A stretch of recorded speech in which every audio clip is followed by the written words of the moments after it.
Je n'oublierai jamais ce que mon père m'a dit lorsque j'ai annoncé mes fiançailles. Il m'a prise à part et m'a dit, « Zoé, es-tu sûre d'épouser cet homme, Peter? Je sais que tu es amoureuse de lui, mais je ne pense pas qu'il te convienne. Pourquoi dis-tu cela, papa? Il m'aime et me respecte. Je me fiche qu'il soit moins bien loti que nous. Je le sais, Zoé.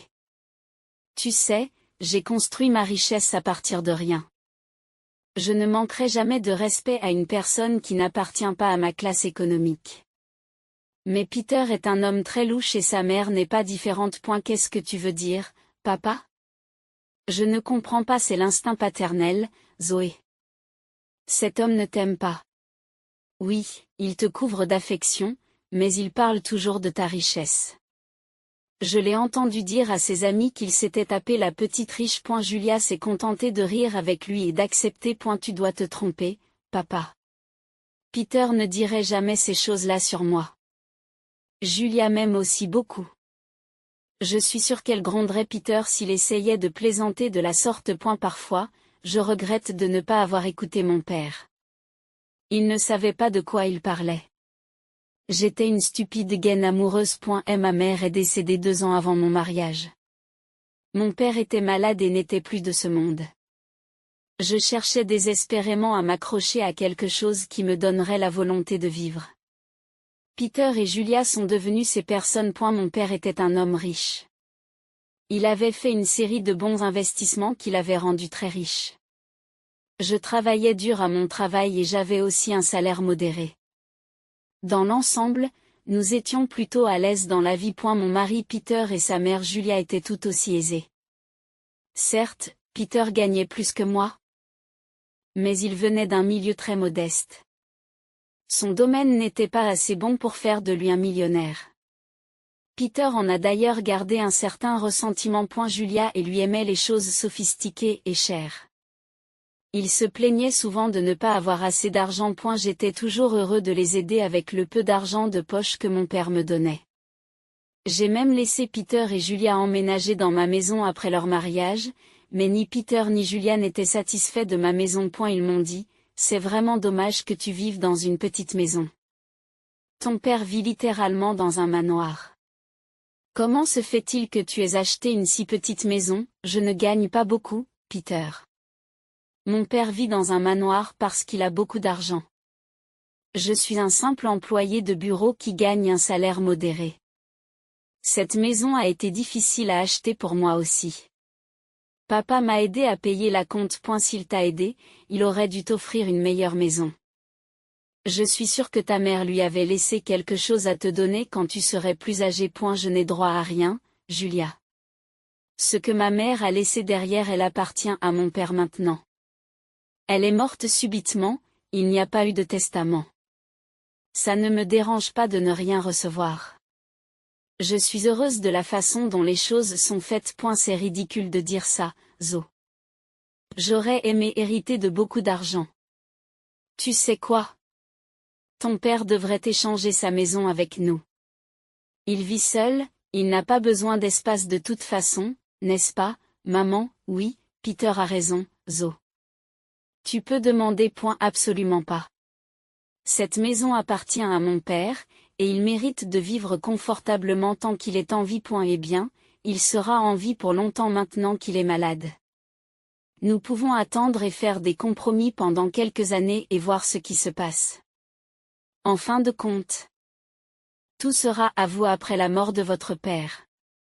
Vous aurez beaucoup d'argent pour acheter une grande maison et bien d'autres choses encore. Et la façon dont Julia et Peter planifiaient déjà l'utilisation de mon héritage était très inquiétante. Le fait qu'il me demande régulièrement de demander plus d'argent à mon père n'a pas aidé non plus. Ce n'est pas comme si nous étions à court d'argent. Peter et Julia voulaient simplement vivre une vie de millionnaire, même s'ils n'en étaient pas un. Honnêtement, je commençais à en avoir assez de leur comportement. Cependant, le véritable drame s'est produit après la mort de mon père. Le cancer de mon père l'a éloigné de moi. Très vite, j'ai été dévastée, mais j'ai reçu peu de soutien de la part de Peter et de Julia. Ils ne se préoccupaient que de la date de lecture du testament et ne m'ont même pas aidé pour les funérailles. Ils ont même refusé d'assister à l'enterrement parce que mon père n'était personne pour eux. J'avais le cœur brisé et j'étais furieuse à ce moment-là. Les mots de mon père me revenaient sans cesse à l'esprit. Je commençais à me méfier d'eux et à douter de leurs intentions.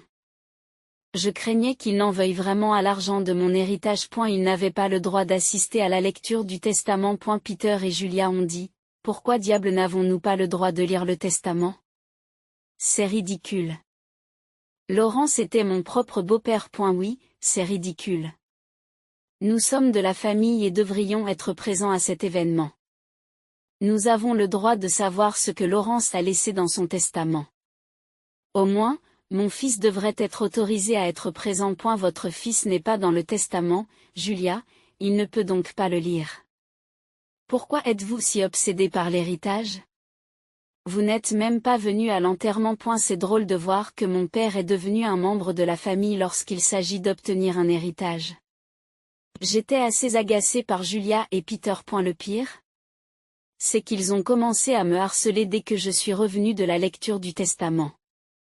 Ils n'avaient pas le droit de voir le testament. J'avais du mal à surmonter le chagrin de perdre mon père, mais je n'ai reçu aucun mot de soutien ou de sympathie de leur part.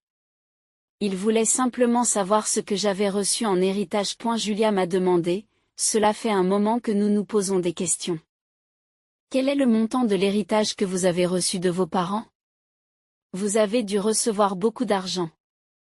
Combien d'argent avez-vous reçu? Malheureusement, mes parents ne m'ont pas laissé d'argent en héritage, donc je n'ai rien reçu. Quoi? Vous n'avez pas reçu d'argent? Mais tes parents étaient riches. Ils auraient dû te laisser quelque chose. Je ne crois pas que tu n'aies pas reçu d'argent. Je suis sûre que tu nous mens, oh. Ce n'est pas possible que tes parents ne t'aient pas laissé un seul centime. Non, Peter. Il n'y avait pas d'argent dans mon héritage. Le testament ne mentionnait même pas que je recevrais de l'argent. Vous pourrez vérifier mon solde bancaire dans quelques jours et vous en rendre compte. Mais qu'en est-il de leur richesse? Qui les recevra? Vous êtes leur seul enfant. Je n'en sais rien, Julia. L'avocat vient de me dire que je n'ai pas reçu d'argent. Ça ne me dérange pas.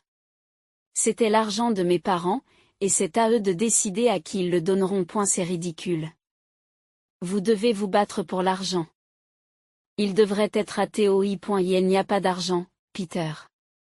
Ils n'ont pas eu beaucoup d'argent à la fin. Tout ce qui restait a été donné à une œuvre de charité. Cela fait un moment qu'ils préparent cela. Julia et Peter avaient l'air très énervés par ce que j'avais dit. Je n'avais aucune idée de la raison pour laquelle ils étaient si bizarres à propos de mon héritage. J'ai failli leur donner tous les détails. Mais quelque chose m'en a empêché. J'avais l'impression que mon mari et ma belle-mère préparaient quelque chose. J'ai attendu qu'ils digèrent la nouvelle. Lorsque Julia et Peter ont continué à faire pression sur moi pour obtenir davantage d'informations, j'ai levé le pied. Je leur ai dit fermement que je n'avais pas reçu d'argent et je leur ai même proposé de leur montrer mon compte dans quelques jours. Un mois s'est écoulé et rien n'est apparu. Entre-temps, Peter est devenu très agité et a cessé d'être affectueux avec moi. Il vérifiait toujours mon compte et me demandait sans cesse des informations sur mon héritage. J'y commençais à voir où cela allait nous mener. Enfin, un jour, j'ai décidé d'y mettre fin. Je leur ai montré mes relevés bancaires et je leur ai dit, « Vous voyez, je vous ai dit que je n'avais rien reçu. Je ne vous cache pas l'argent d'un héritage secret. Me croyez-vous maintenant? Nos années de dur labeur ont été réduites à néant. Ses parents n'étaient pas riches, et elle n'a même pas reçu $100 dans le testament. C'est ridicule. Je n'arrive pas à y croire. Je ne peux pas le croire non plus, maman. Je suis restée dans ce mariage pour rien. J'ai épousé Zo pour rien. C'était une perte de temps. Qu'est-ce que ça veut dire, Peter? Pourquoi tu parles comme ça? Pourquoi penses-tu qu'il dit ces choses, Zo, qui se marierait avec toi sans penser à l'argent? Mon fils t'a épousé pour que nous puissions compter sur ton héritage. Maintenant je vois que tu n'as même pas eu un centime. Je n'arrive pas à croire que j'ai perdu 5 ans pour une fille inutile comme elle. J'aurais pu faire tellement mieux. J'étais stupéfaite de les entendre parler ainsi de moi. J'ai enfin compris que Peter m'avait épousée pour l'argent. Mes parents avaient raison à propos de lui et de sa mère. C'étaient de véritables chercheurs d'or. J'en avais fini avec mon mari et ma belle-mère. Je craquais intérieurement. Mais ce qu'ils ont dit ensuite m'a transformé en pierre. Julia a regardé Pierre solennellement et a dit, « Ce qui est fait, Pierre. Mais maintenant, il est temps pour toi de divorcer d'avec Zoe. Il n'y a plus de raison que tu restes avec elle. Tu auras le temps de trouver une nouvelle femme riche. Cette fois, nous ferons en sorte qu'elle ait vraiment de l'argent à son nom. Tu te moques de moi, Julia? Tu demandais à Peter de divorcer pour une question d'argent. Peter, vas-tu l'écouter? Bien sûr, je l'écouterai, Zoe. Je t'ai épousée pour que ma mère et moi ayons une vie confortable. Nous avons grandi dans la pauvreté et je ne suis même pas allée à l'université. Je n'avais aucun moyen de gagner beaucoup d'argent. Alors tu as fait semblant de m'aimer et tu m'as piégé pour que je t'épouse. Tu pensais que mes parents me donneraient beaucoup d'argent et que je le partagerais volontiers avec toi. Oui, c'est ce que je pensais. C'était le seul moyen de donner à ma mère la vie qu'elle voulait. Mais je vois maintenant que mes efforts ont été vains. Maman a raison. Je dois divorcer et continuer à chercher. J'ai été stupéfaite par les propos de Peter. Il a dit ces choses avec une telle nonchalance que j'ai commencé à douter de ma propre santé mentale. Julia et Peter ont continué à exprimer leur frustration à l'égard de mon mariage et de moi-même. Au bout d'un moment, je n'ai plus rien entendu. J'étais trop occupée à accepter ce qu'ils venaient de me lancer. Leur absence totale de réaction et le changement soudain de comportement de Peter m'ont à la fois déprimée et mise en colère. Au bout d'un moment, j'étais tellement en colère que j'avais envie de crier et de lancer des objets. Mais je n'ai rien fait de tout cela. J'ai dit calmement, « D'accord, Peter, si tu veux divorcer, tu l'obtiendras. Je n'ai jamais dit non à tes demandes. Je pourrais tout aussi bien céder à ta demande maintenant. Comme une dernière faveur. Tu vas donc accepter un divorce mutuel. Cela nous fera économiser beaucoup d'argent à tous les deux. D'après ce que je vois, vous n'avez pas grand-chose à vous mettre sous la dent de toute façon. Et ne voyez pas là une occasion d'obtenir une pension alimentaire de mon fils. Nous nous battrons bec et ongle avant que tu n'abandonnes ce rêve. Tu ferais mieux de préserver tes frais d'avocat et d'accepter un divorce mutuel. Vous avez raison. Je n'ai pas beaucoup d'argent en ce moment, alors j'ai pris une décision. Je suis d'accord pour un divorce mutuel, mais tu dois signer une clause disant que nous ne partagerons aucun de nos biens l'un avec l'autre. Ce n'est pas du tout un problème. Tu n'as pas grand-chose, et moi non plus pour l'instant. Si tu peux renoncer à la pension alimentaire, j'accepterai de signer un divorce et je ne te réclamerai rien. Pierre et moi avons discuté des détails du divorce et nous nous sommes assurés que nous étions sur la même longueur d'onde. Je pouvais voir que Julia et Peter étaient tous les deux contents que je ne fasse pas d'histoire à propos du divorce. Je suppose qu'ils ne s'attendaient pas à ce que je sois aussi calme. À vrai dire, depuis ce jour, je pleure sur le chemin du travail. J'avais l'habitude de m'asseoir dans le parking de mon bureau et de pleurer pendant 1 heure avant et après le travail. Peter n'a jamais remarqué mes yeux gonflés ni même demandé pourquoi je partais tôt au travail et rentrais tard. Julia n'a même pas pris la peine de me regarder après avoir découvert que je n'avais pas d'argent. Tout leur comportement m'a rendu encore plus déterminée à sortir de ce mariage le plus tôt possible. En fait, j'ai demandé à Peter et Julia de quitter ma maison et de s'installer dans un local loué dans le quartier. Ils se sont rapidement installés pendant que nous attendions que le divorce soit prononcé. Fidèle à sa parole. Pierre n'a pas exigé de partager ma maison. Je n'ai pas non plus demandé de pension alimentaire. À ses yeux, c'était un accord équitable. Il ne se doutait pas à quel point j'en étais arrivée. Et elle l'a appris le jour où notre divorce a été prononcé. Je me suis rendue dans son nouvel espace loué pour y déposer mon alliance et ma bague de fiançailles. Je voulais te les rendre, car le mariage n'a apporté que de mauvais moments dans ma vie.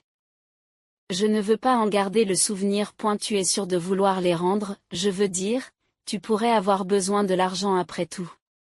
C'est drôle, tu ne couds pas. Tu as dû rire de notre pauvreté avant.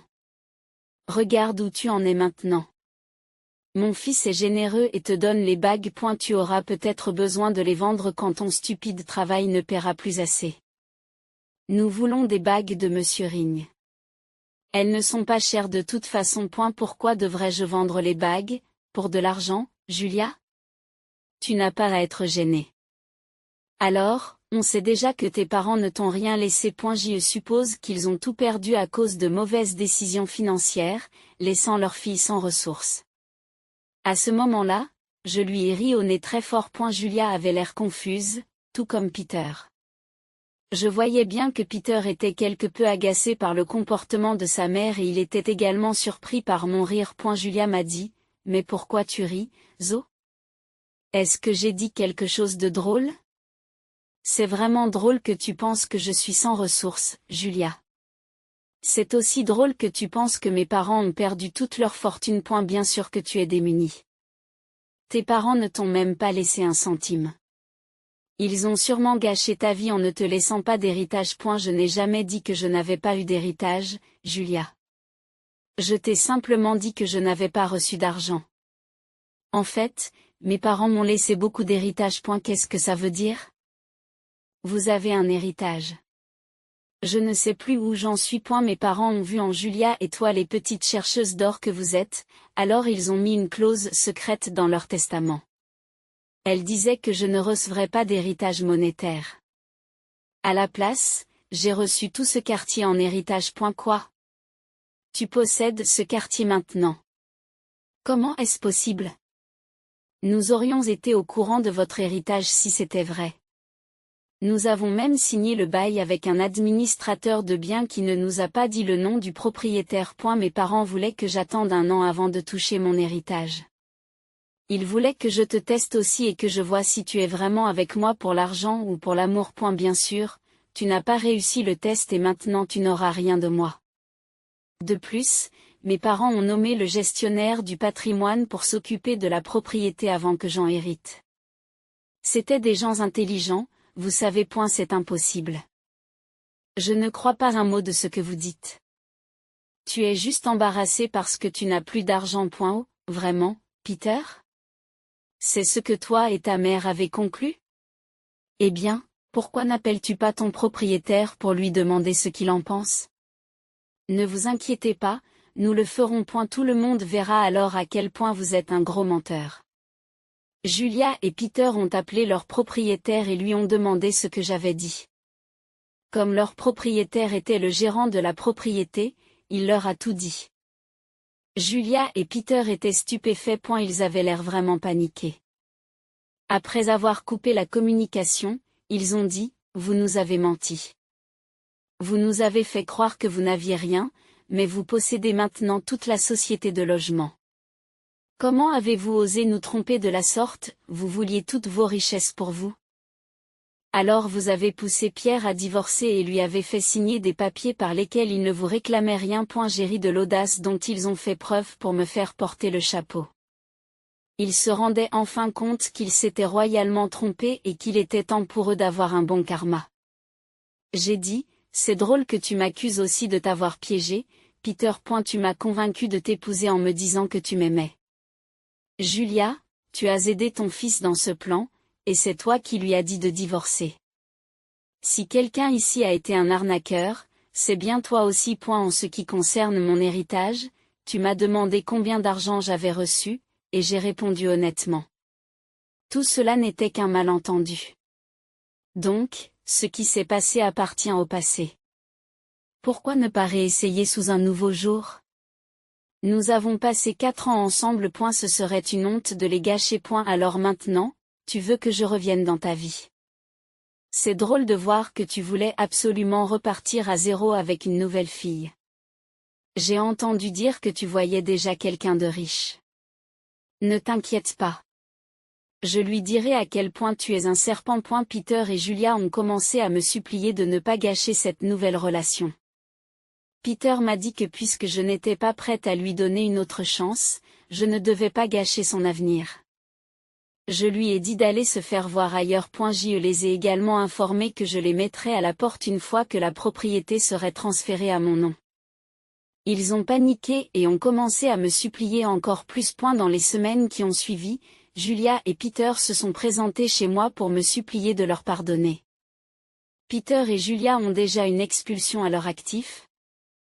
Il est donc peu probable que quelqu'un leur donne un loyer. Et la seule raison pour laquelle ils sont restés dans ma propriété est que j'ai demandé au gestionnaire de la propriété de l'autoriser. J'ai également appelé la nouvelle victime de Peter et je lui ai tout raconté.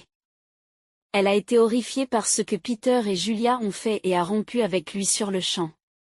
Elle m'a même montré les textos. Après ce fiasco, Peter et Julia ont battu ma fille et m'ont insultée.